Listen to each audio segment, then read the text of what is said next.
Қазақстан Республикасының Конституциясы. Қазақстан Республикасының ата заңы.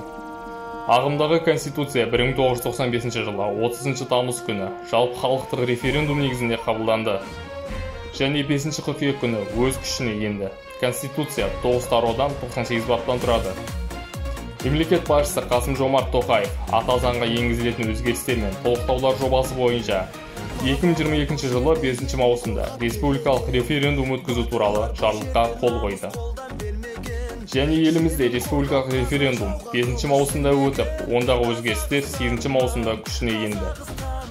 2022 жылдың 30 тамыз күні Қазақстан Республикасының Конституциясының 27 жылдығы тойланады.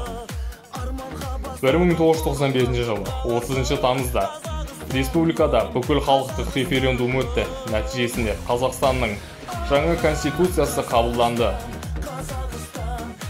Бұл конституцияның 1993 жылғы конституциядан айырмашылығы оның мазмұнының саласында еді.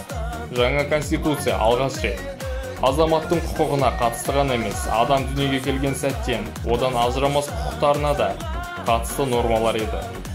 Ол бойынша Қазақстан Республикасының президенті саяси жүйенің басты тұлғасы болып табылады. Парламент туралы конституциялық бөлімге өзгерістерге ұшырады. 1995 жылы желтоқсанда 2 палаталы, жоғары палаталы, сенат, төменгі палаталы, мәжіліс парламентке сайлау өткізілді. Барлық қазақстандықтарды және оңтүстік Қазақстан индустриялды-инновациялық колледжі студенттері мен қатар мұғалімдерін 30 тамыз Конституция күнімен құттықтай отырып, мықты денсаулық, бейбіт тұрмыс, тұрақтылық тілеймін. Береке бірлігіміз мәңгі болғай.